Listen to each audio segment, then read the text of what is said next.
Yeah, I mean, I can sort of see the appeal of her early music, which I would say that I like more because I think it was more authentic when it came from the country side of things. Um, Now it is more sort of like that sanitized pop, and I find a lot of the lyrics concerning, especially for the younger audience. Buy my novel, Escape from the Village, from major booksellers online. Go to escapevillage.com. Subscribe to the Substack. Go to fountainheadforum.substack.com. Support the forum. Go to buymeacoffee.com/fountainheadforum. Thank you. Welcome to the party, pal. This is Fountainhead Forum 418. I'm talking to Francesca Mormanni. She is Mhm. a talented musician. She's also deals in finance, and she's very much into Ayn Rand. I decided to bring her on after seeing her on someone else's show. So I thought, yeah, this looks like an interesting person. So how are you, Francesca? I'm doing well. How are you? Yes. So how did you get into Ayn Rand? Hmm. Yeah, so I read Anthem in high school, I think when I was around 14. Um, and I remember back then I I didn't have a strong response to it at the time because I was very focused on music and I tried to just finish my reading homework as quickly as possible. So I don't really remember what my response to it was back then. But I read The Fountainhead and Atlas Shrugged right after I had dropped out of Juilliard. And that was the defining moment for me because I was struggling career wise and just personally. And I was in desperate need of something to sort of reinvigorate my childhood passions. And the novels did just that. And that was sort of the turning point for me. After that, I read all of the nonfiction, and I did a ton of research into Rand's works. What were those childhood passions? Mhm. Yeah, music was the main thing. So I pursued that very seriously when I was a kid. I was a child performer, and I began performing classical music with flute and harp when I was around 13. And I also was very into writing as a kid, very into certain aspects of film and performing and acting. Yeah. So yeah. What in particular inspired you to go to the flute and the harp? Mm.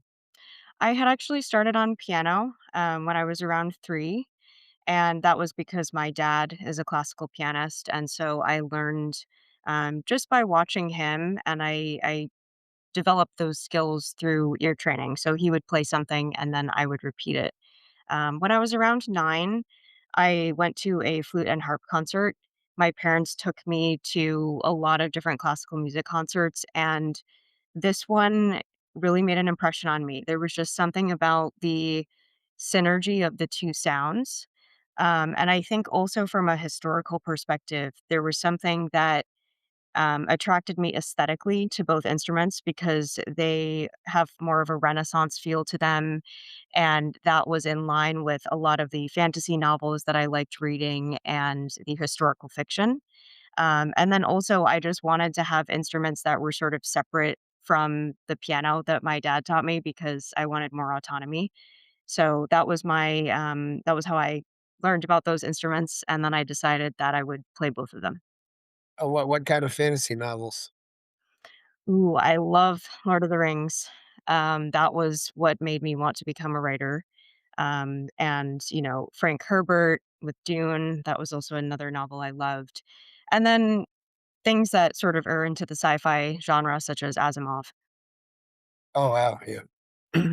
Yeah, I've not dabbled really read Asimov. I know my brother was a really big fan of Tolkien, but yes, Mhm. it sounds like you really like things that were heroic or Yeah, I would say so. I liked stories where the characters were making bold choices and then they would take responsibility for their actions. I wasn't too much of a fan of the typical fantasy stories where someone is sort of just thrown into a situation and they just have to deal with it. Of course, there are certain interesting elements of those types of stories as well. But yeah, I did prefer the more heroic ones and also the ones that had scientific elements that were based in some sort of science fact, and then added some sort of a fantastical story around it. Yeah, scientist fiction generally tries to explain what happens, where fantasy is usually something that can't happen, so to s can't Mhm. happen. Has already been I mean, I don't know, I mean, that's what I say, Star Trek is science fiction, but Buffy the Vampire Slayer is fantasy, so Right. Yeah. because yeah, I was a yeah, that's wild, yeah, so you wanted to get in right did you do any performing either, or Yeah, so I did performing on the music side, not in terms of acting. That was just something that I did for fun when I was quite young. And then I didn't get the acting bug again until after college in my 20s. so, you ended up at Juilliard, were you was that just right out of high school, or So that I did the pre-college program. I got in when I was around 13. So that was an after-school program while I was in regular high school, and then all day on Saturday, and then sometimes there were concerts and rehearsals on Sunday. And then I did also go to the undergraduate program for college. yeah, is that a pretty exclusive application process, or what percentage of applicants actually get into Juilliard? Yeah, I don't know the specific percent, but in terms of the audition process, it's quite rigorous. And the college is more so than the pre-college because the pre-college students tend to be local students who live in New York or the tri-state area. In terms of the college, there is a pre-screening process where you have to send in videos, and probably they get thousands of videos from there, and then they select around, I would say, 10 to 30 people to come in person, which depends on the instrument. Because if you play something like piano or violin, they will accept more people into the program because more of those people are needed in terms of an orchestra. And then for flute and harp, it was, they're admitting 1 to 3 people per year. So it was very rigorous. I On the days that I had auditions, we would have callbacks the same day, and then by then you would basically know whether or not you got in. So is that why people go to Juilliard just to get a job with an orchestra usually, or I mean Yeah, a lot of them do have ambitions for orchestral positions. I guess for pianists and, certain violinists, they do have ambitions for solo careers.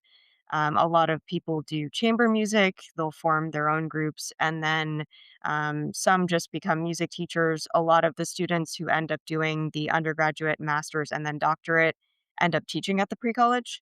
But even then, I remember seeing a statistic where something like 90% of people who graduate Juilliard don't have jobs.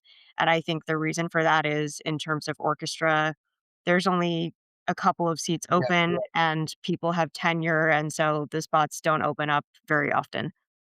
because once you've got the job, you keep it. Yeah, it's a Yeah, exactly. I've often heard among actors that 3% of actors make a living. Is it Mm. even less for musicians, or is it maybe about the same, or I would say it's probably around the same. I think it depends what genre you're into. I Because for classical musicians, if you do get an orchestral job, you can make six figures. And then if you do some sort of a hybrid music career where maybe you're doing a little bit of music tech, or you're doing pop and adding a classical element in there, maybe there's more potential, but it does also seem like the success rate is pretty low.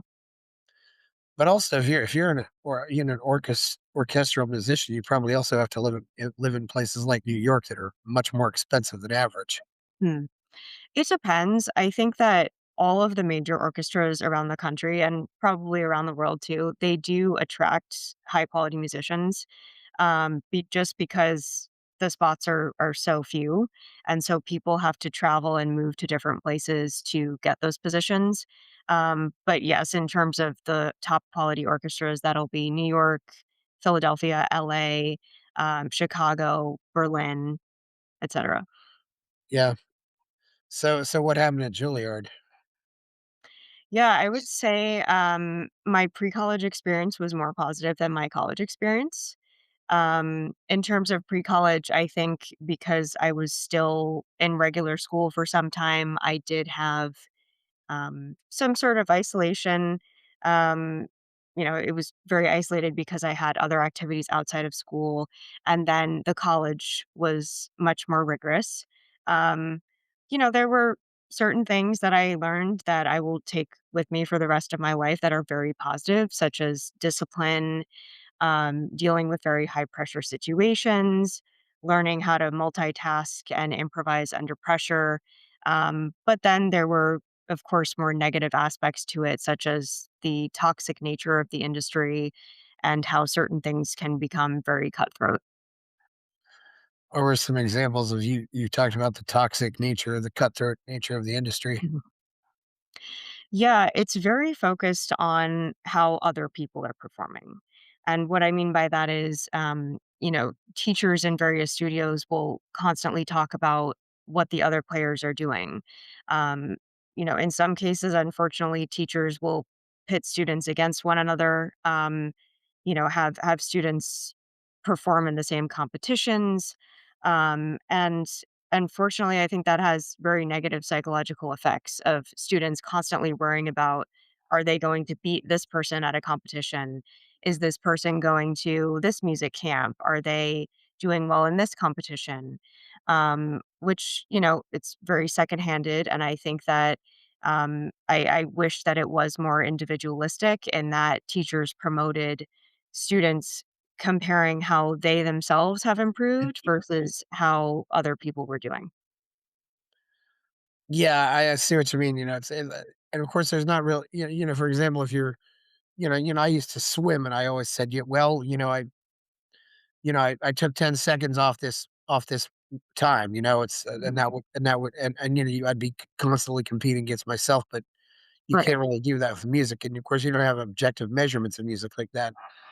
You told that story about the piano and the razor blades. What happened with that?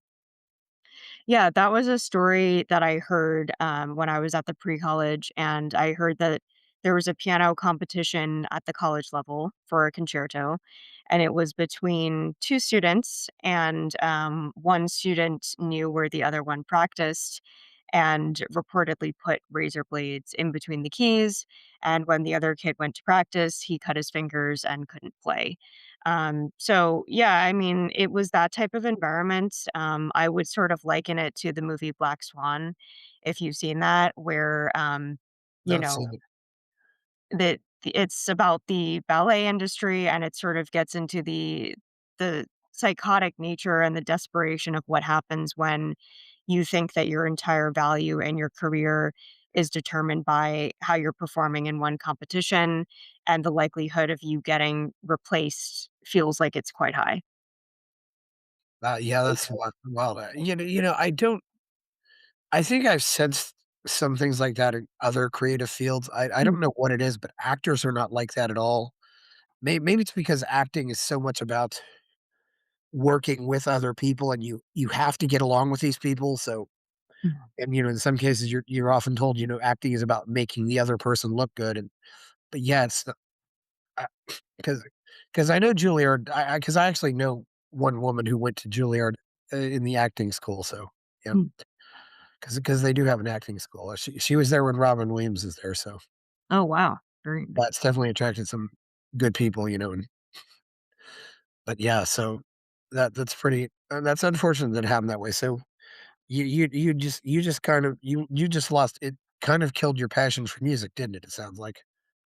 At some point, I wouldn't say that it killed it indefinitely because, I've rediscovered that passion since then, but I did get to a point where I was in a very dark place, and I knew that if I were to continue in that environment, I would have serious long-term psychological problems, and I recognized that my passion was diminishing. And I remember the specific moment where I was sitting in a liberal arts class, and I thought, if I continue here, I'm putting myself at risk at my passion being destroyed simply by the environment not being conducive to nurturing talent or to supporting that type of passion. And I didn't want to allow that to happen because music is still to this day one of my highest values.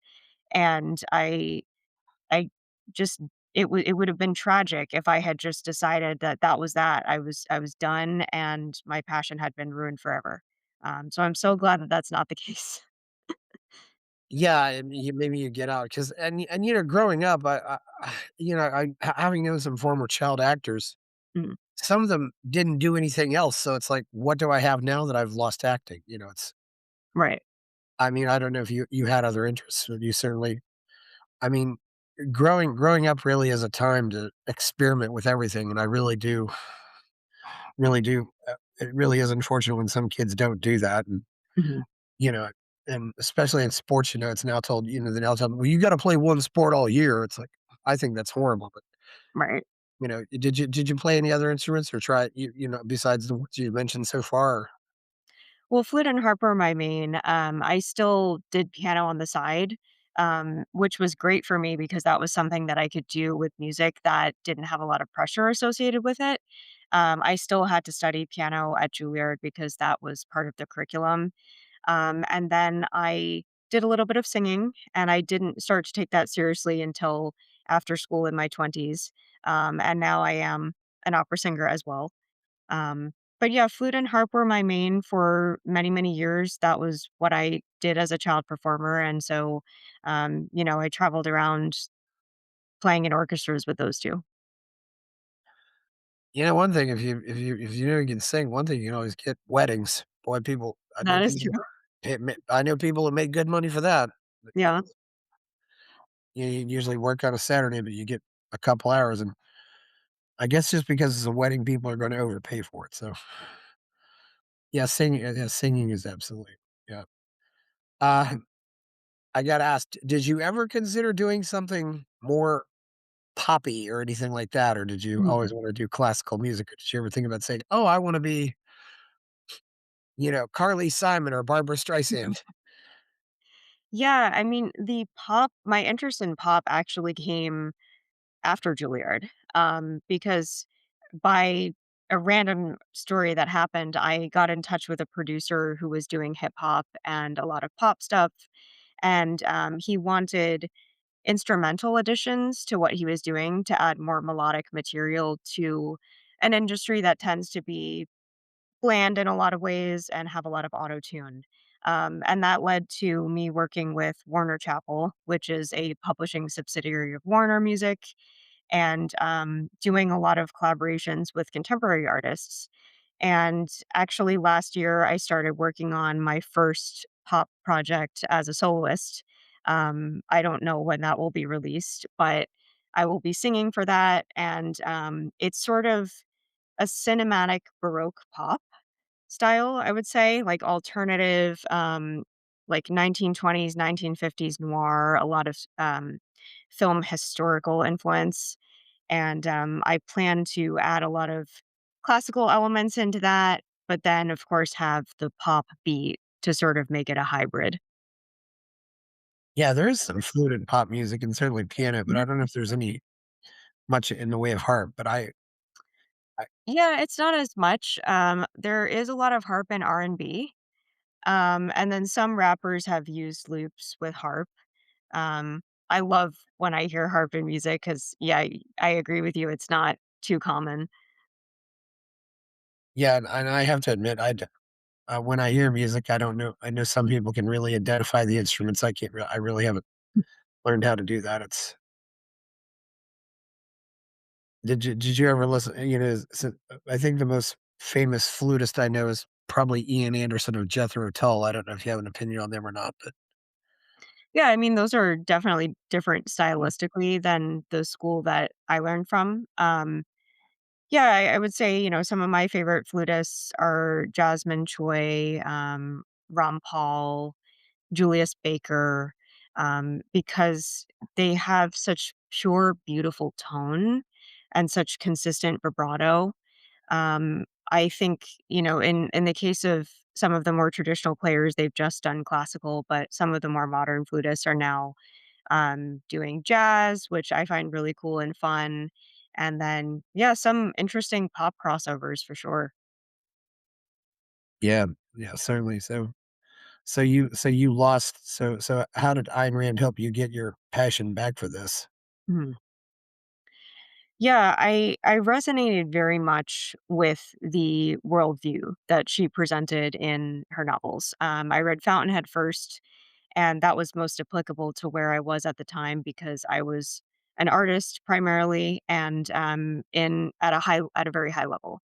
Um, and I think the biggest thing was that it provided a framework for repairing the self-esteem issues that I had as a result of the industry because I was suffering greatly in that regard. Um, it also reminded me of the methodology and the philosophy of my approach when I was younger, because before I had done formal conservatory training, I was very independent, extremely self-motivated, just, locking myself in a practice room for hours and hours and hours, loving what I was playing, and just trying to get better. And I had that mindset was shifted a little bit simply because of the environment from the industry.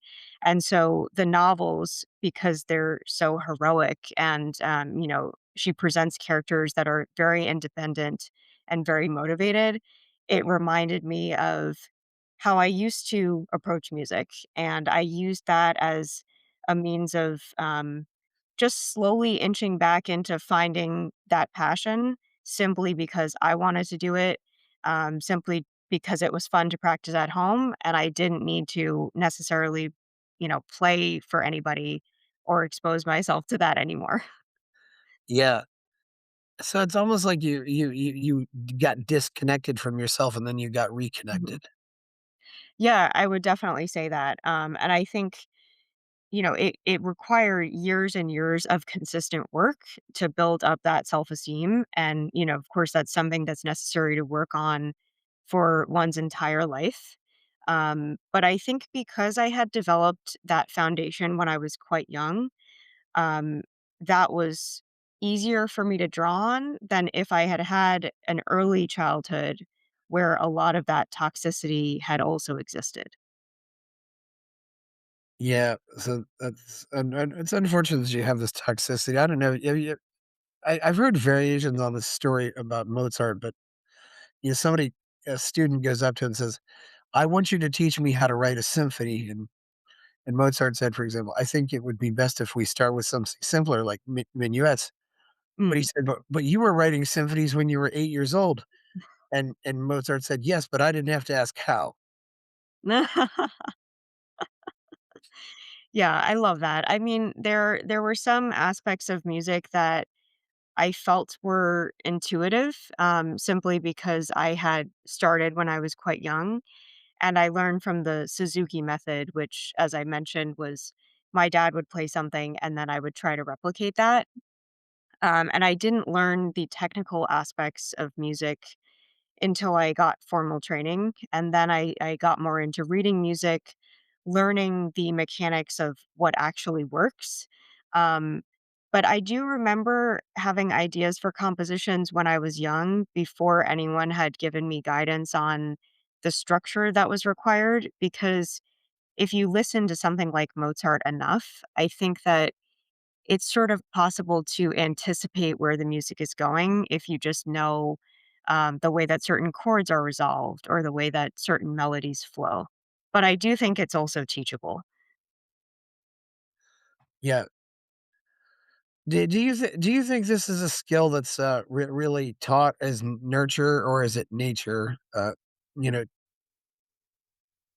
Yeah, I think it's a bit of both. I mean, there is a physical aspect to music, such as having dexterity in your fingers, and some of that I think is probably genetic, just in the same sense of, you need certain physical qualities to be good at certain sports. But just because you have those things, if you don't apply them correctly and you don't put in the work, that won't necessarily go anywhere. So it is the two. I would say that the nurture is more important, because that is where your personal agency comes in. You have to Mhm. practice every day. You have to put in the consistent effort to become better. You have to be curious about learning new things. And that is something that continues throughout someone's career. Certainly, does it yeah, I mean, well, I would say, you know, you if you're a musician, you maybe you tend to remember people's voices more than you remember their faces, for example, just because you're using your ears so much. Mhm. Yeah. And there are certain things that I think have been proven as genetics, such as perfect pitch. But relative pitch can be taught. So that's sort of where you can see the two adjacent things coming into play. But if you really work hard, you can have a similar degree of that type of skill. Yeah, so, are you doing music full time now, or No, I don't do music full time. I still practice every day, and then I take occasional gigs, but I'm not actively auditioning. It just happens to be, if someone asks me to perform, if it is something that I would enjoy doing, if it's a piece that I would like playing, then I will say yes. It's something that I do have the intention to pursue more actively in the coming years, now that I've had some schedule changes. But for the past couple of years, it's been more just for fun and then taking occasional gigs. yeah. So what else are you doing now? I mean, Mhm. Yeah, I am pursuing screenwriting. So right now I have a couple of scripts in the works, and I am working on potentially producing a couple of indie features that I wrote. And then I do have a career in finance, which I pursue during the day. oh, okay. How's that working for you, finance? Do you anything you can apply from music to finance or Yeah, for sure. The discipline aspect comes into play a lot because, in terms of what I do specifically, it's quantitative trading and investment management and watching financial markets. So, you have to have the discipline to study those patterns, to get the screen time in of watching how certain financial instruments move in real time. I also think the aspect of acting quickly under pressure is very applicable to finance. And that was a skill that I learned from Juilliard, where, for instance, if you are performing in an orchestra or as a soloist and you mess up, or someone else in the orchestra messes up and it sort of throws you off, you have to keep playing. And you have to make that decision in a split second. You can't stop. You have to just, keep on playing like nothing happened. And the same goes for certain aspects of finance. When it's very high pressure and you're dealing with shifts that occur in financial instruments in seconds, and a lot of money is at risk, you do need to be prepared to act in advance. And you have to be able to make those decisions in seconds under pressure. okay, is this stocks, bonds? Yeah, various financial instruments, stocks, bonds, ETFs, options, crypto. Yeah, well, yeah, and one thing about finances, I guess you can pretty much do that anywhere now with the internet, right? Or not? Yeah, I would say that's true. What I'm doing is, of course, on a small scale. It's not, what hedge funds are doing, because I think that a lot of hedge funds have adapted to work remotely, which is certainly possible. I do think there's still value of in-person communication, of sort of bouncing ideas off of one another in real time, of actually being in an office. But because I'm just working alone, it's possible to do anywhere. So you're not working for somebody then, or No. so you just figured out how to learn how to do so you're, like, doing this trading on your own and you're making a living at that, or Yeah, it was primarily self-taught. It was something that I started pursuing actually when I was still at Juilliard. I had a friend from pre-college who first got me interested in it, and I was very good at math when I was young, and I took a break from that to pursue music. But I was at a crossroads at Julliard where I realized, back to the 90% of people not having jobs thing, the likelihood of me succeeding financially was pretty low in terms of having a career as a musician. And I wanted something that was intellectually challenging, that did not necessarily have a cap on the degree that I could succeed. And there was a lot of intersection between Wall Street and Juilliard, because Juilliard is funded by a prominent hedge fund manager, and a lot of the benefit dinners or the galas that I would play at as a musician provided me with networking opportunities to talk to a lot of these financiers and hedge fund managers. And so yeah, I developed an interest on my own. And then it sort of evolved where a lot of it started out being exploratory. And then I eventually started developing my own algorithms because I realized that there needed to be quantitative analysis. And yeah, then it took off from there. Oh, wow, yeah, yeah, that's wild, so yeah, well, good for you, I mean, I certainly hope it and of course, you don't have to report to anybody, you can wear whatever you want, I mean, that sounds like a great way to go, yeah. The taxes might be a little difficult, but yeah, that's good, yeah, so, uh, I have heard that often musical people are good at math, what's up with that? Mhm.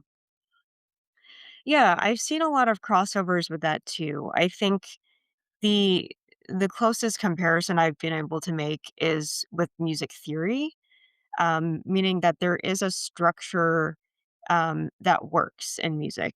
And of course, that develops the framework on which the creativity builds in terms of, composing or analyzing music. I think math in a basic sense comes into play in music, such as, you know, counting your rests in your in your orchestra, making sure that you're rhythmically with other players in an orchestra or with your accompanist. Um, yeah, I think also in terms of the pursuit of a lot of the people I went to pre-college with, they ended up going to Ivy Leagues instead of continuing at Juilliard for their undergraduate. And a lot of them ended up studying things like computer science or business. So that was interesting to see, because I do think that, again, the discipline and the analytic mind that is required to play an instrument at that level is also very apparent in technical disciplines that are related to math. Yeah, do you think musicians would be better off, for example, if they went to a not Juilliard, but, got a music degree, say, at the University of Florida or at the University of Texas or someplace like that?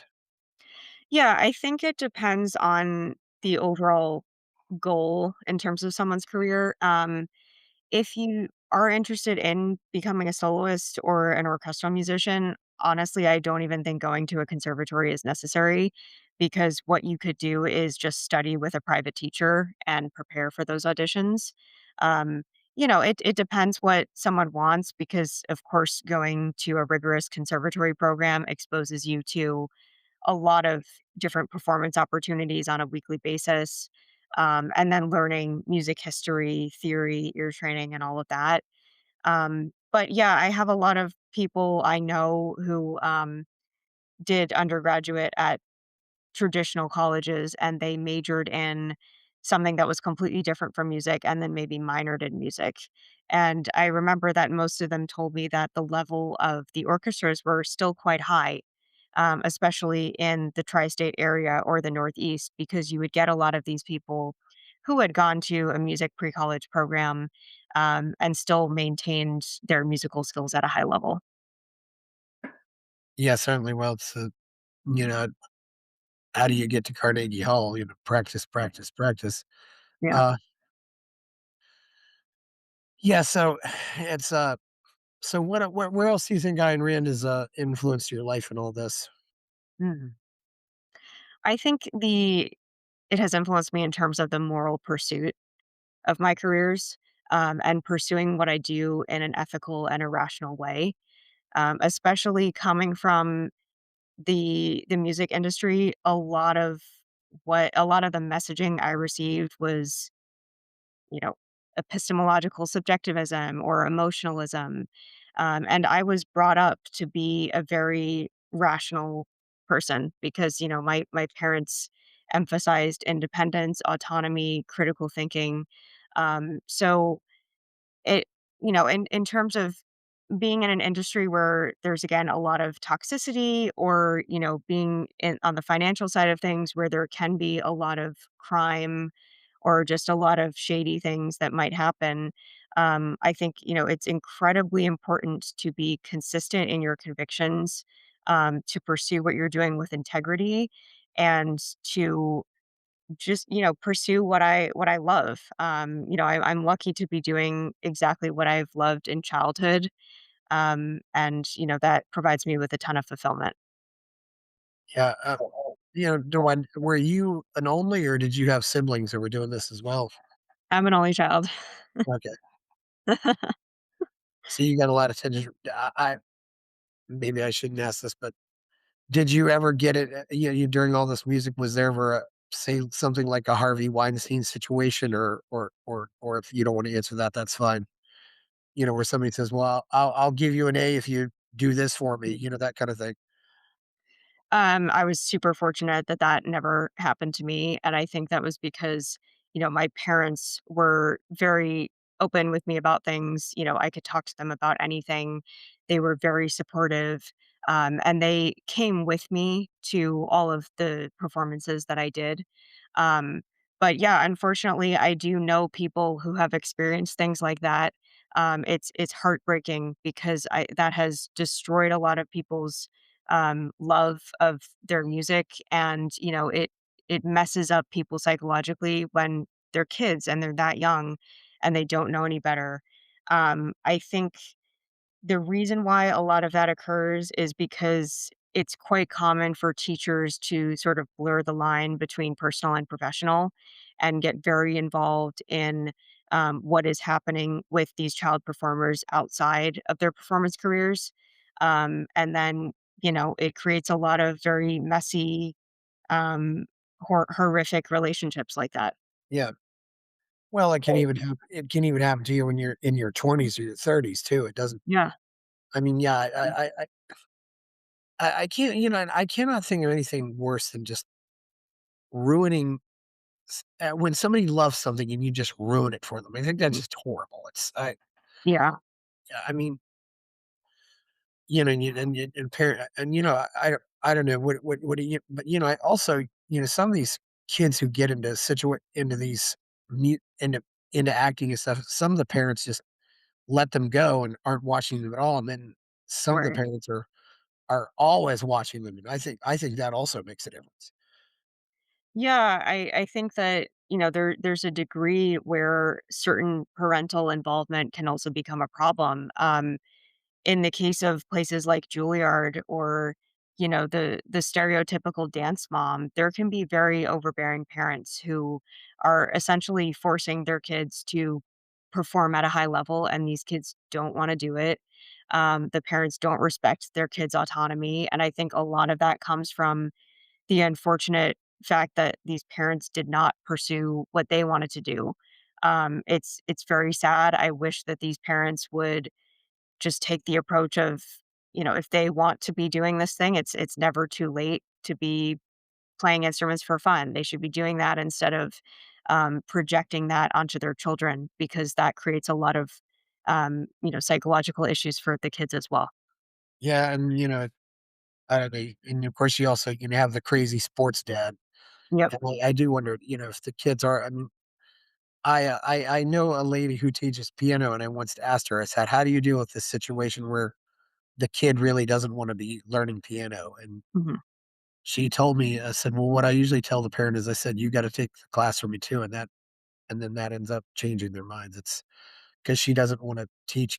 Yeah, obviously, it's costing her money, but she doesn't want to teach children in situations like that. Because Yeah, I would very much agree. I mean, I started teaching piano when I was in pre college as well, just to make extra money and to, to further my ability to be financially independent. And I've had situations where it's very clear that the kids don't want to be there, and the parents are putting them in these classes for whatever reason. And I try to still make it fun for the kids, by, suggesting that if there's a piece, maybe a pop song or a film score that they want to play. And I found that that approach, has allowed the students to love what they're doing a little bit more. And then I've gotten a couple of very dismissive parents who are sort of just dropping their kids off in lessons so that they don't have to deal with their kids for an hour. And those kids typically are not practicing at home. And I've made decisions sometime to just dismiss kids from my studio because it's not fun for me either when kids come in and they're unprepared. Because I would want to teach kids who are at a high level, which is rare, but that would certainly be more fulfilling to have a student who took it seriously. Yeah, but that's another thing too. It's one kind of teaching when you're taking that the kid who's never seen a piano and you say, "Hey, let's learn how to play the piano." Mhm. And then there's the other kind of teaching is when you've got somebody who's already really good and you want to make them really good. I mean, I noticed that with swim coaches too. There were some swim coaches wanted to deal with the kids who didn't know how to swim at all, and Mhm. the other swim coaches they wanted to take kids who were already pretty good and figure out a way to get them to Y nationals. Right. Yeah, yeah. So it's how do you have you put any music out on the web? I mean, because I'm hearing musicians aren't making any money at all now. Do you put anything out on iTunes or anything like that? Because apparently streaming is just taking so much money out of it. Yeah, streaming is difficult right now. I released a song in December of last year, which was a jazz song that I wrote. I composed the music and then I performed the piano and the vocals, and I co-wrote the lyrics with a friend of mine. Um, and that was a very special project because that was the first time in probably 10 years that I had composed something that wasn't pop. Because, in my pre-college studies, I had focused on composing classical and film scores and jazz. And it was a very meaningful project as well because it was for the concept album for an Orson Welles biopic, that my friend wrote the script for. Oh, And so, the story behind that song was from, Orson Welles' daughter's perspective. And, I drew from Ella Fitzgerald, from, Billie Holiday, Doris Day, and tried to create that magical, jazz Hollywood-esque tone for that song. as well, a biopic about Orson Welles, that should be interesting. Mhm. I gotta admit though, I've seen movies of this. Some of these people have lives that you just can't summarize in a 2-hour movie. They're just That is true. yeah. Yeah. But anyway, this is one question I got asked too. What is the definition of jazz? Ooh. Hmm. Very interesting question. Because I asked, somebody brought this up to me because I asked them, "What is your definition of rock and roll?" Mhm. Yeah, I mean, there are certainly stylistic things that are characteristic of jazz. But I think what is the central component of jazz is the ability to improvise, which of course is not something that's common in classical music and not as common in, mainstream pop. So to me, that's what jazz is about. Um, and then, very interesting chords, very interesting ornaments, that you really don't find in other styles of music. But yeah, I'll have to think about that a little bit more. Yeah, yeah, because it's I've noticed people will put music into categories and it doesn't Mhm. really you know where the category how does it go into why does it go into this like what's the difference say between classical music and baroque Right. yeah any classical or musicians from that say before like Beethoven or Bach or any who among the older musicians really inspires you? Hmm. Yeah, I do love playing Baroque music. I mean, Bach is very fun and it's quite challenging in the respect that it doesn't seem challenging upon first glance because a lot of the rhythms are repetitive.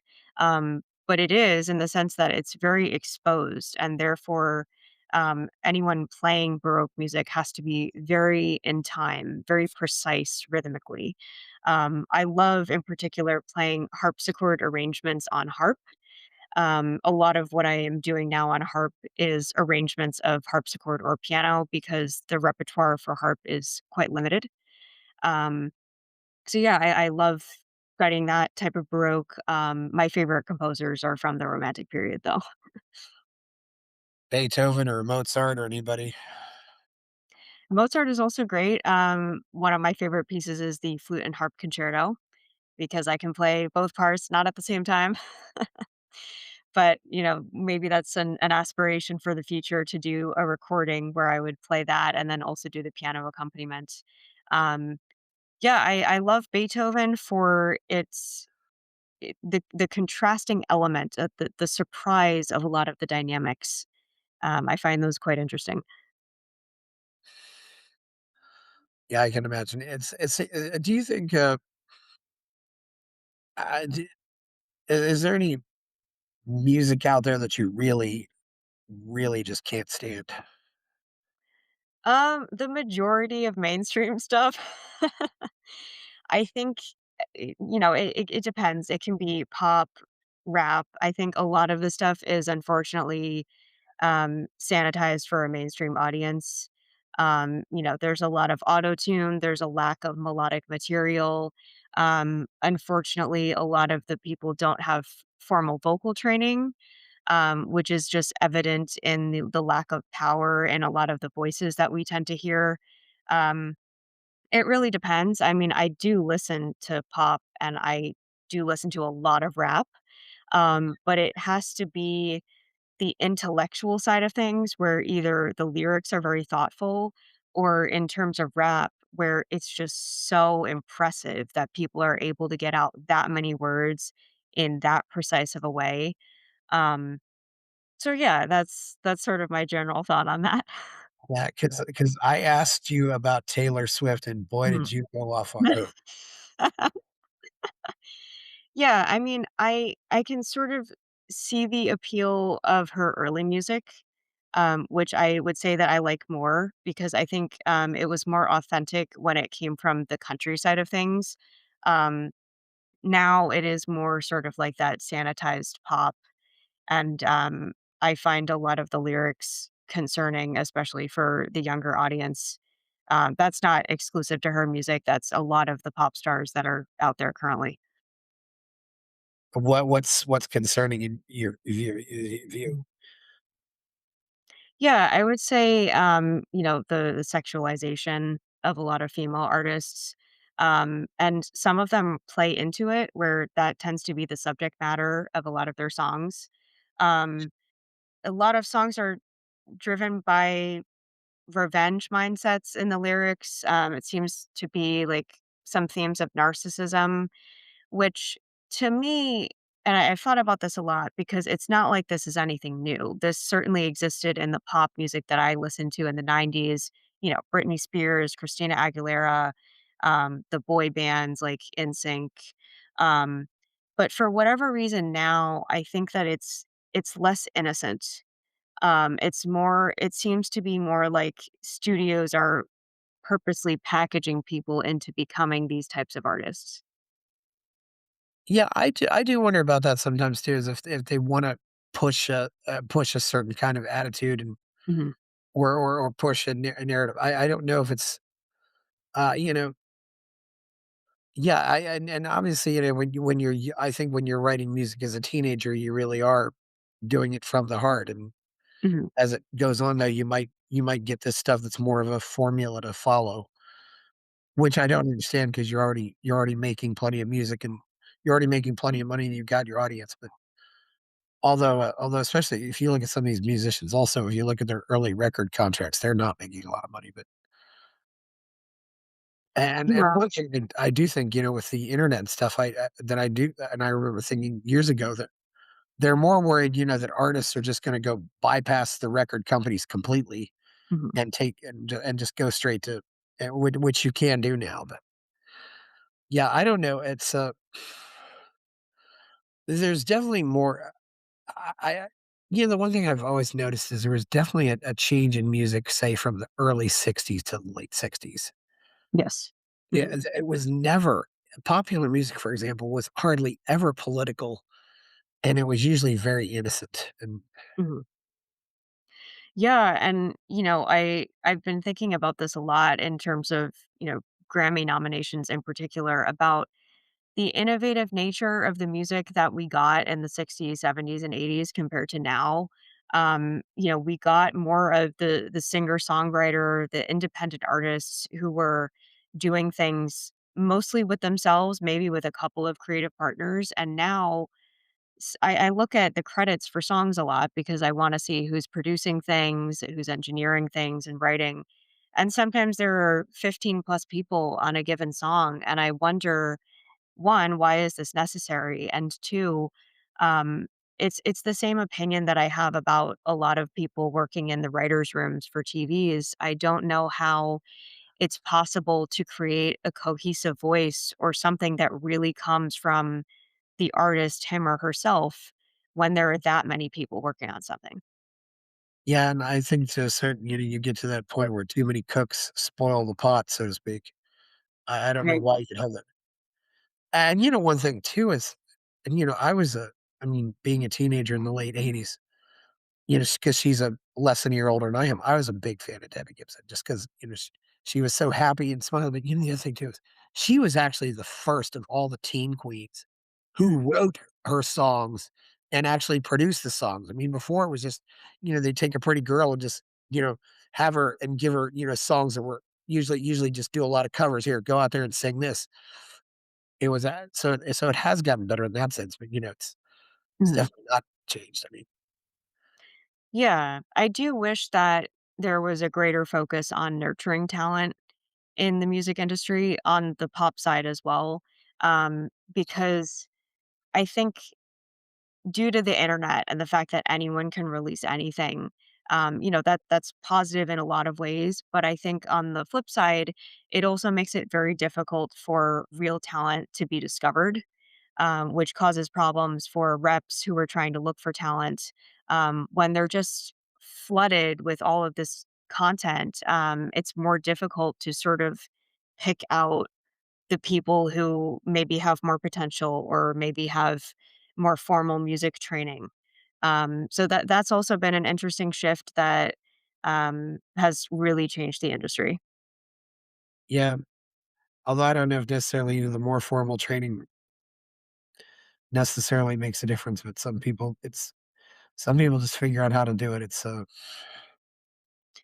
Yeah, it of course depends. I think the majority of the popular artists now do not have formal training.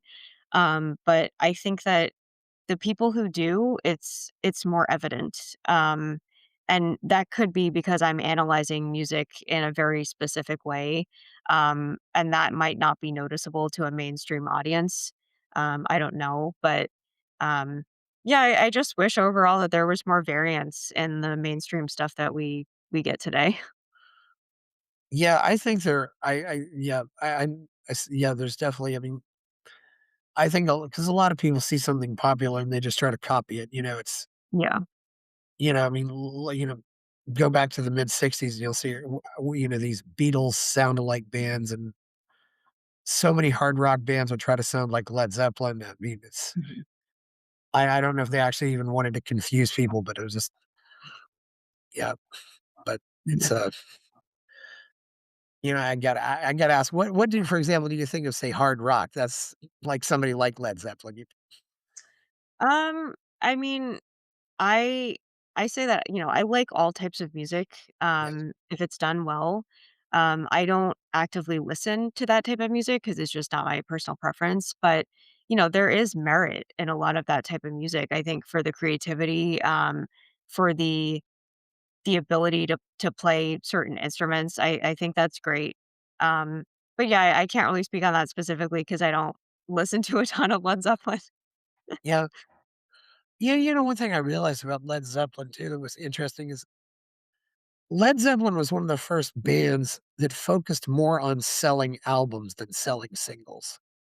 And Oh, I don't okay. know I don't know where that changed, but there was a definitely and that was even when radio when you started getting the type of radio station that was called album-oriented rock, where they would just play rock from albums and they weren't but yeah, because Led Zeppelin's most famous song is obviously Stairway to Heaven, and it was Mhm. never released as a single, which is why it never ended up on the Billboard charts.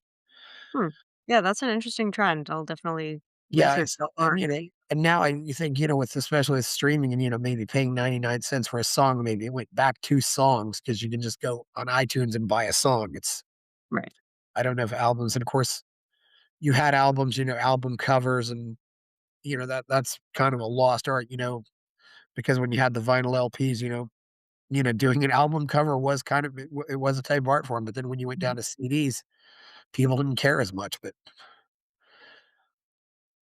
Yeah. some people benefited from the change though, as certainly, mobile freelance disc jockeys, oh boy. I can still remember when, they'd have to carry around a case of CDs or a case of and, now they just, take a laptop and they've got maybe 100,000 songs on the Yeah. laptop and Hmm. just one laptop, yeah, so that's certainly I mean, is there anybody out there that you think is very underrated? Ooh, in terms of, popular music or Yeah, popular music or anywhere, just somebody that you think doesn't get as much acclaim as they should. Yeah, or we could do different popular music, classical music, history, hmm, whatever. hmm. There are certainly obscure classical composers that I feel like have been sort of lost, because they're not focused on in traditional curriculums. I am a big fan of Cécile Chaminade. I love her piano music. I would highly recommend that anyone check that out. It's similar to some Chopin and some Rachmaninoff. Yeah. What else? I I have been exposed to more obscure composers just because of Oh, flute and harp. Um, let's see. Reinecke is very good. Again, similar to Rachmaninoff, but sort of gets lost because I don't think his music had as much prominence. got it. How do you spell this in case anybody wants to look it up? Ah, um, Chaminade, Chaminade, Okay, and then Reinecke, Reinecke. okay. Yeah, Yeah. yeah. And then in terms of mainstream, there are some independent rappers who I think are really good. I love Joyner Lucas's music. I think that he sort of has a similar trajectory to Eminem, but because he's not taking the traditional route with labels, I really commend him for the audience that he's been able to build on his own, and I think his music is worth a listen. Yeah, Eminem is one of those it's interesting because I think he seems to sing a lot about himself, but there's also a lot of anger in his music. Do you think that what kind of do you think there's some good music that comes from people being angry, or can you only go with that so far? Yeah, I mean, I think there's a limit. I if people are chronically writing about that, I think it's probably a good idea to do some self introspection. But it's also a good way to let off steam. I mean, I fuel a lot of certain emotions into my music as well. My subject matter is not based on anger; it's based on other things. But I mean, in terms of Eminem, I've always found his ability to put words together and do, I don't know what to call this, but have certain like tricks where if you look at phrases in one way, it says one thing, and then it might start at a certain place and then say something else. I think that's really cool. I think "Lose Yourself" is an absolute masterpiece. Yeah. Hmm. Yep. that is just an amazing song. Yeah. And he throws these words together and just but yeah, he's really yeah, he's really good on that song. Yeah. I remember my one of my brothers found out my nephew and said, "You let him listen to Eminem?" It's like 'cause but, these one thing you realize that and they were singing about us listening to Motley Crue, and it's all everybody grew up just fine, uh, and especially, it's funny, as a teenager in the '80s, people would I knew a guy had this shirt, "Kicking Ass on the Wild Side," which is a Motley Crue song, and now he's all, all conservative Christian. I'm just like, "Oh my goodness." It's like I said to him, "I know you've sinned," you know, because Motley Crue was not liked by conservative Christians at the time. I mean, they had pentagrams on their albums. It's so wild, but, I mean, I wonder what some of these I guess everybody's going to be okay. I don't do you think music really inspires people to to commit crimes or something like that? You hear about, the Columbine murderers who that, they wanted to blame that on Marilyn Manson. Mm. Yeah, I mean, that's definitely an interesting question. Hmm. I mean, it's hard to assign like I'm not really on board with the idea of assigning blame to certain pieces of art for someone's motivation because it's still up to that person to make a choice about whether to do that. Um, I don't think that in music, if artists are talking about things that are dark, I don't think that they're explicitly trying to get their fans to do anything. Of course, there are exceptions to that rule. Um, but yeah, that's what I would say. Yeah, I think they're just reflecting back what's already there. Yeah, that's a good point. And I love what Marilyn Manson said. He said, "What would you have said to those boys?" And he said, "I would have listened to them," which is what no one did. Um, Mm, it's yeah, it's a I don't know, but you have mentioned that art that sometimes easy because I can also remember and some girls were going to quit school and then they sent in their tassels to Janet Jackson because of one of her albums. So it could go mm, both ways. Yeah, and yeah. uh, you know, uh, uh, why do you think people in music tend to be on the political left? Mm, interesting. Yeah, I mean, I think perhaps well, it's not exclusive to music. I think it happens to be the art industry in general. Yeah, that's true. Yeah, certainly. Yeah, Yeah, yeah, and just a lot of filmmakers tend to lean that way. Perhaps it is because of the struggle that a lot of artists go through, and therefore the idea of being financially supported is appealing. Um, I would think that that's maybe the main reason. yeah. It's maybe maybe they just don't feel like they're getting what they deserve. Although at the same time, capitalism has liberated the artists so much in so many ways. I mean, Mhm. if there were so many musicians who, it was so much harder to make a living in the time of Mozart or Beethoven. I mean, usually you had to have just one rich patron and you lived Right. off him. Mhm. Yeah, that is not so common anymore. It's I think, it's great that a lot of artists are being creative in terms of trying to raise funds, like, there are crowdfunding opportunities, there are more platforms to put your music on, which is great because it provides a lot of options for artists to think creatively about maybe a business strategy or how to get their music in front of other audiences. So yeah, I mean, there are pros and cons to that. Yeah, and there are some people out there who, I mean, they're great and they're talented, but they've got no business sense. Mhm. And then sometimes it's they get lucky and they have a partner. It's looking back to I Love Lucy, for example. I mean, Lucy was definitely the star of that show, but Desi Arnaz was the guy who he made all these decisions, that made that show. He had to be. He was more of the businessman, Hmm. and I think the two, obviously the two of them together was just it made a great couple. It made a great and that's why I Love Lucy has still survived, so Mhm. and why it ended up making more money. It's, how do we and yet, also probably Sonny and Cher as well. It's, Mhm.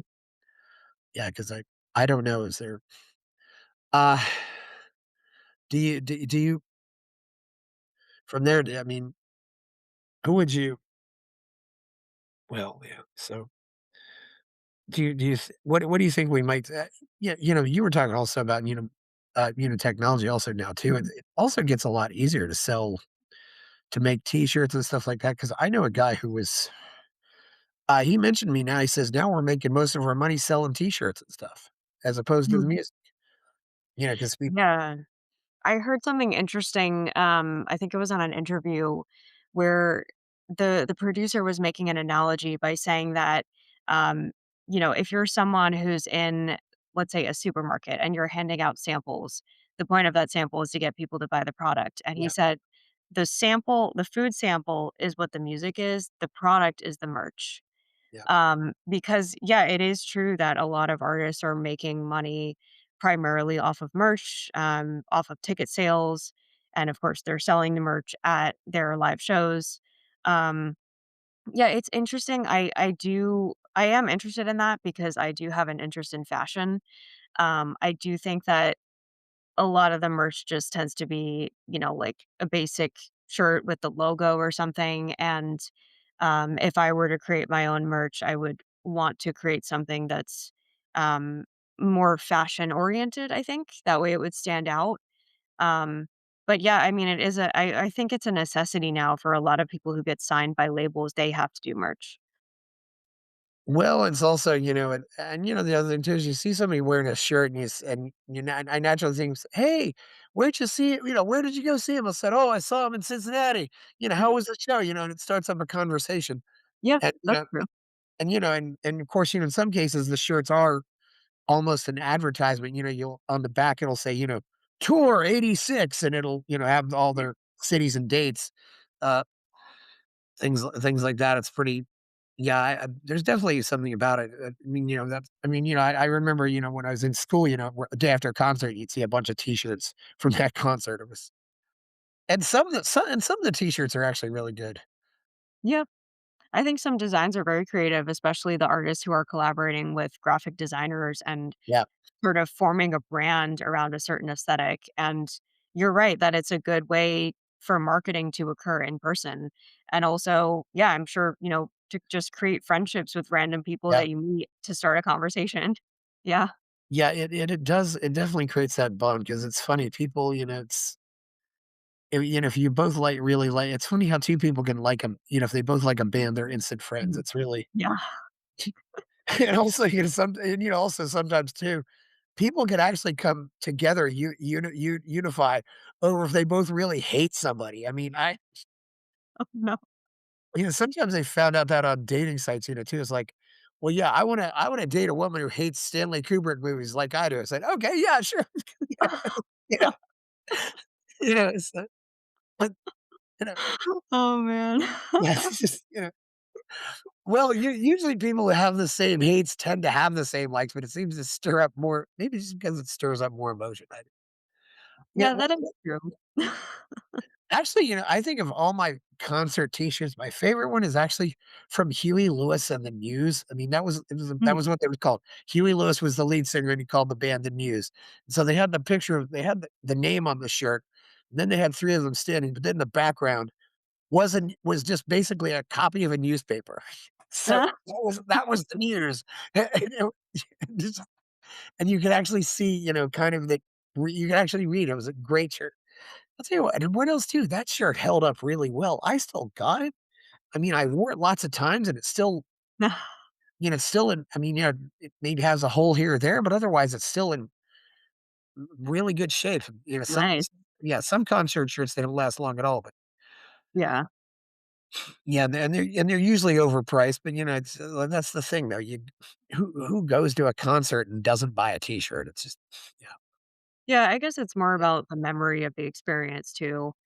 I don't tend to go to pop concerts in person because yeah, I just don't like being around a lot of people who can, you know, become potentially chaotic, and I do go to a lot of classical music performances in Yeah, person, but, yeah, the only merch that I buy is related to Formula yeah. 1, so Formula One, yeah, I can imagine, for example, probably at every classical music performance, it's probably reserved seating, you know?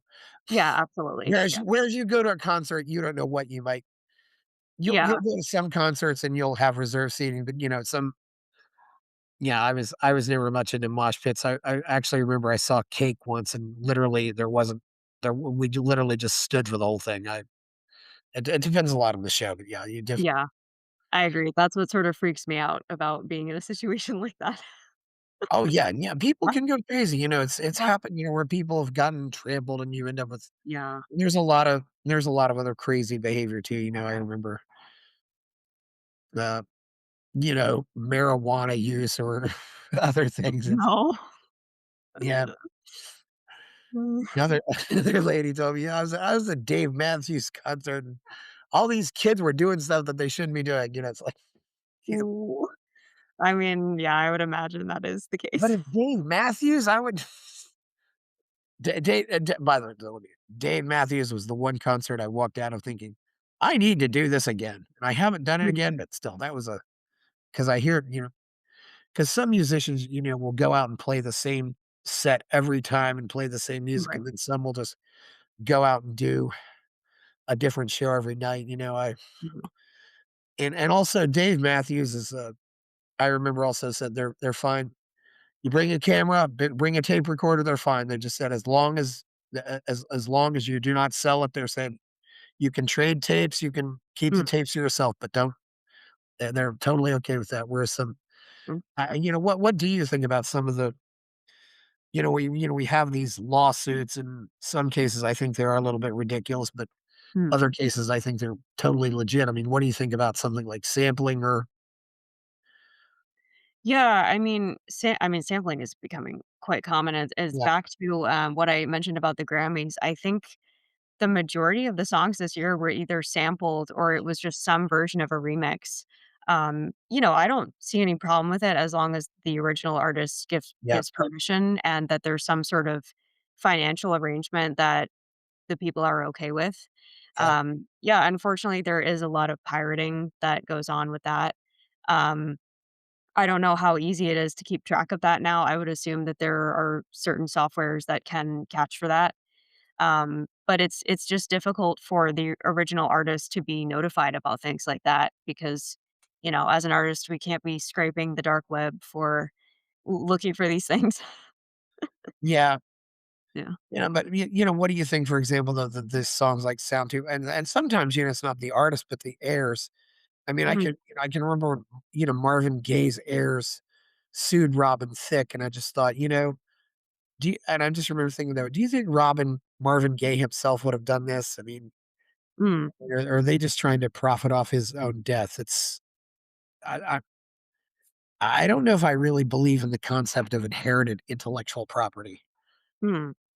Yeah, I mean, a lot of these cases are interesting because there's the 4 chords in pop that it's like nobody owns the rights to the 4 chords, and I Yeah, think as a result of that limit, a lot of songs can potentially sound the same.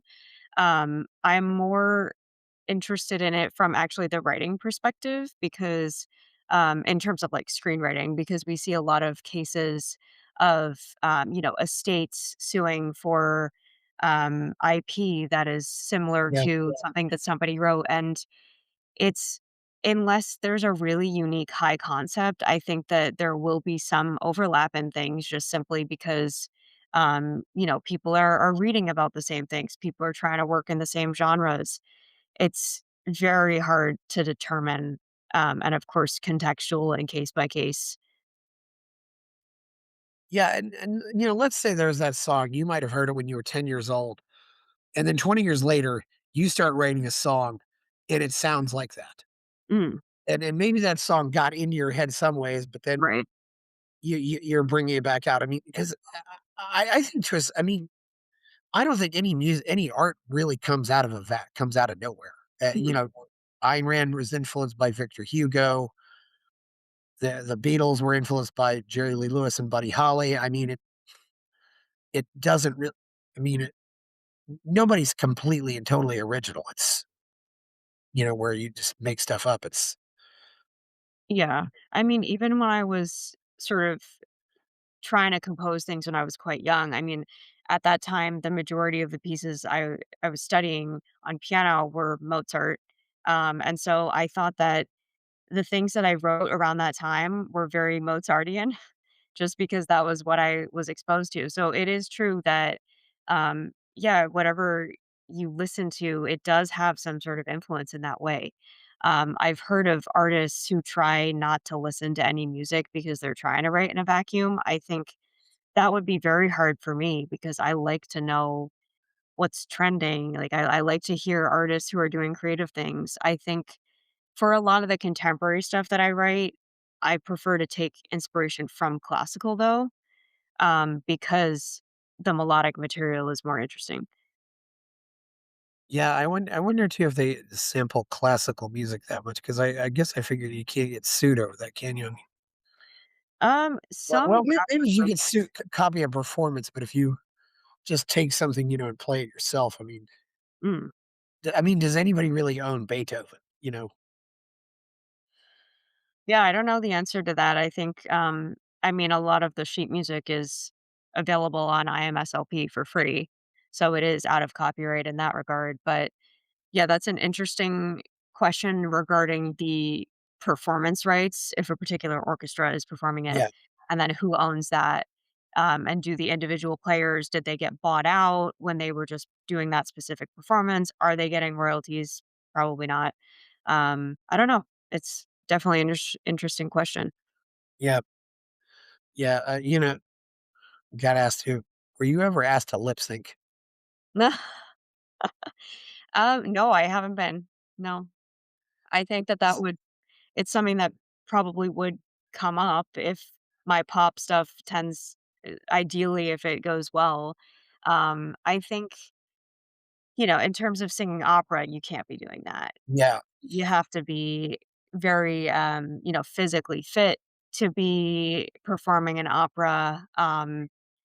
With jazz, I would want to be performing live. I do understand, however, a lot of these pop artists who are pre-recording things, because if you're performing at that frequency, you need to be protecting your vocal cords. And so I think that there is a legitimate reason to be lip yeah. syncing in that case. I'm kind of afraid. From what I'm hearing, is that Mariah Carey has burned out her vocal cords. I don't know, but I Yeah, I mean, I think she's Adele had absolutely amazing. Yeah, yeah, Adele had vocal surgery. I think I maybe Miley Cyrus did as yeah, well. And I think it's just it's because maybe they're tense because they don't have the formal training or just the frequency of the performances, and they're not getting the proper rest that they need. And it's not just resting your vocal cords, but it's like actual rest in between these performances. They have crazy schedules. yeah. I mean, it's yeah. If they're singing too much, because I've also heard that the vocal cords don't stop growing until you're 35. Yeah, I've heard something similar where in terms of opera, the voice will mature around age 40. Yeah, Um, but yeah, it is a constant. I mean, it's just like going to the gym. If I sing for an hour or 2 hours, my voice is sore the next day, and it's necessary to take a rest off from that, yeah, to be very conscious, about taking breaks, maybe doing your practice sessions in 30-minute intervals, which was hard for me at first because, you don't have to do that with piano. You have to do it a little bit more on flute because you're using your face muscles and there is a limit to that. Same thing with harp. If you play too much, you might rip open your fingers because your calluses might they might come off, which is kind of gross, but that's the case with harp. So you have to be conscious about protecting yourself from that perspective of not pushing yourself to the point of injury. I never thought of that, but that's very, very, very. That you could have the harp injury or the or or maybe it's confined mostly to large instruments, like an acoustic bass or something. Of course, you Yeah. yeah, because or if you play, curious how long could somebody sit down and play the piano? I suppose people could go for 2 or 3 hours if they're really good. But yeah, I I've would had say more than that. Yeah, like, I mean, probably the people who are auditioning for Juilliard are doing, like, at least 5 to 8. During my audition year, I was doing 5 on flute, 5 on harp every day. Sometimes I took that a little too far because I have a permanent injury in my hand, and it was because I was not playing harp with the proper relaxation. Um, yeah, and I mean, when I was younger, I didn't really think about the long-term consequences and the potential limits of practicing, but yeah, I would play flute for too long and then my lip would be bleeding, or I would yeah. play harp and then my fingers would bleed. So yeah, to anyone listening, don't do that. Well, also, and some people theorize when Eddie Van Halen died, I think he had throat cancer, and some people were saying, he kept, like was putting a reed in his mouth and stuff like that, and that could have caused that, or they actually Oh, traced it back to something that he was doing with music. It's wow. yeah, it's uh, I need to look that up, but there was yeah, I suppose it's I suppose, but yeah, it's wild to think that that would you'd actually have injuries from Mhm. picking the guitar or and yeah, and, of course, you hear some people doing crazy things at concerts and having injuries. Yeah, that's true. Yeah, it's just important to be really careful. I'm more conscious of it now because I'm obviously not practicing to the same degree. I'm not preparing for an audition. So I am more careful with that. And fortunately I learned more of the relaxation techniques and how to be less tense in my playing so that I don't experience the pain for my injury when I play. I suppose also, breathing, you just have to be breathing well too. Breathe from the diaphragm and things like that. Yes. Absolutely. Yeah. And this is something I've thought about more in recent years when I started studying opera because it's most evident there. And the support that is required was certainly boosted by my background in playing flute, but it was still an eye opener for me in terms of the amount of air and the diaphragm support that it requires to sing, especially those really, really high notes. Um, Yes. yeah, it's not easy. And what's wild too, I don't know if you heard this, but I've also heard that a cure for sleep apnea is playing a didgeridoo. Interesting. Yeah. Yeah, I mean, I can see how certain instruments can help with those types of things. I mean, it's the same as, doing the in a yoga practice of like feeling the vibrations of your vocal cords and relaxing the body. I do think that practicing instruments helps me calm down if I'm stressed out. Yeah, I can imagine it probably does stress, you can relieve stress or create stress, it's and unlike the harp, the one thing about your flute, you can travel with your flute. Yes, quite easily. And same with my piccolo, which is maybe this big. And, this is another thing too, and I've heard stories that musicians absolutely positively will carry their mute instruments on the plane with them. And Yeah.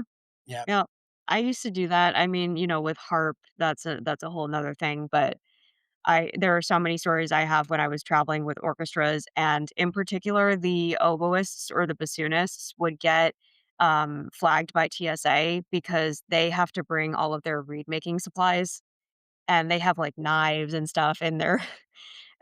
their packages, and then the people would open up and be like, "What is this instrument?" Because not a lot of people know what the oboe is, apparently. That's something that didn't get talked much about, but that definitely after the Yeah. World Trade Center things got much crazier because people were Yeah. people said, you're not gonna ask these people, I mean, you take that instrument around with you and you might,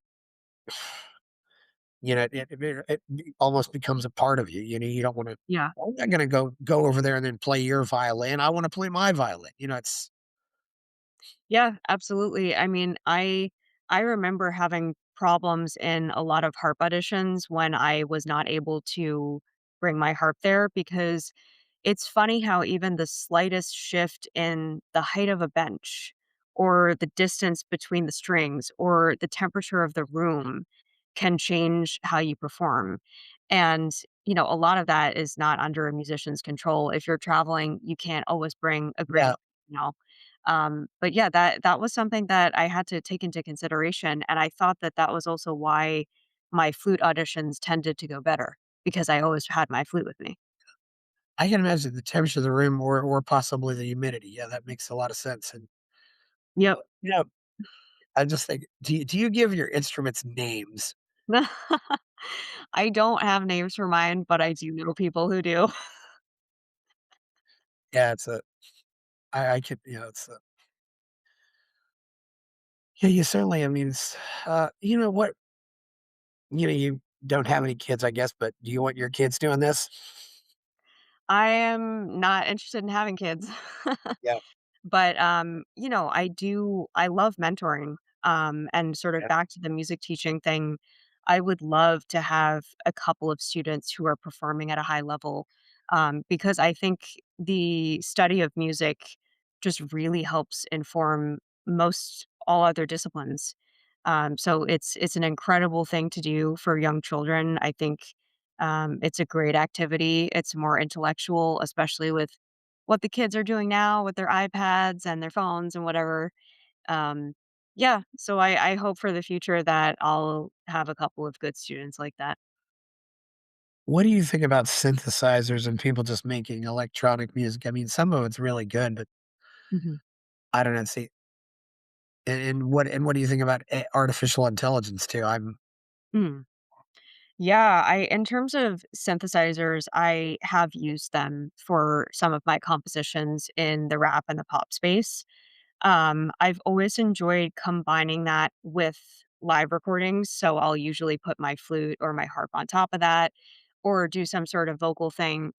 I also enjoy, using effects on top of, the live playing because I think it just certain things can make it sound more interesting depending on the genre.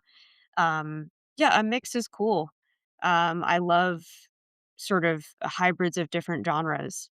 In terms of AI, my opinion on it determines well, it's different based on the specific use. I have been using AI since around 2017, 2018 for financial market purposes. So for more technical purposes, I think it is useful. Um, for artistic things, I think it's useful for a practical tool. So for instance, if I need a proofreader for my script after I've already proofread it and I want to just make sure that I didn't miss something, that's useful. It's useful for helping with pitch materials, such as, condensing a 120-page script into what are the essential themes here that I should be focusing on. Um, it's useful for that. I do think that I don't really know why people would be interested in listening to music that is 100% AI generated. I know that there were some artists recently on Spotify who, um, kind of blew up because of that, which is interesting, but I think that that type of art tends to be very sanitized and repetitive. Well, one thing also that I found interesting with AI, for example, is somebody, for example, uploaded to YouTube uh, an AI generated video of Frank Sinatra singing Bohemian Rhapsody, Mhm. and I just thought, this is really cool.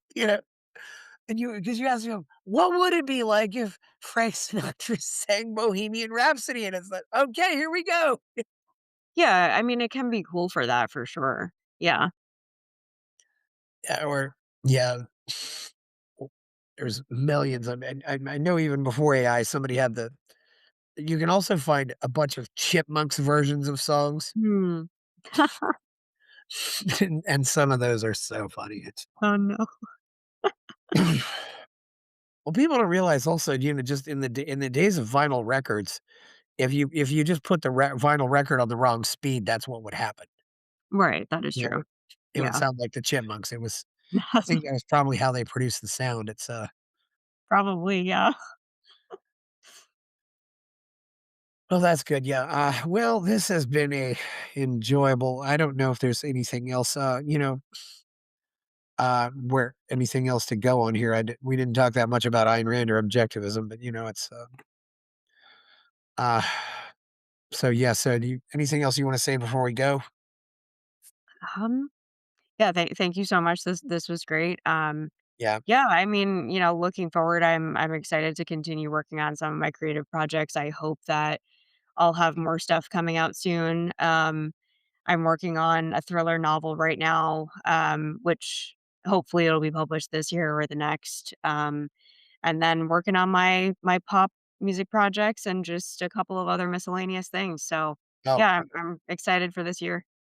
what do you plan on doing with the novel? You think you'll try to go the legacy way, or just do it to Kindle yourself? Hmm. I've done both in the past. I for my first thriller novel, I had a literary agent and we did the traditional pitches. But I ultimately just decided to self-publish, and I did the Yeah. same with my second novel.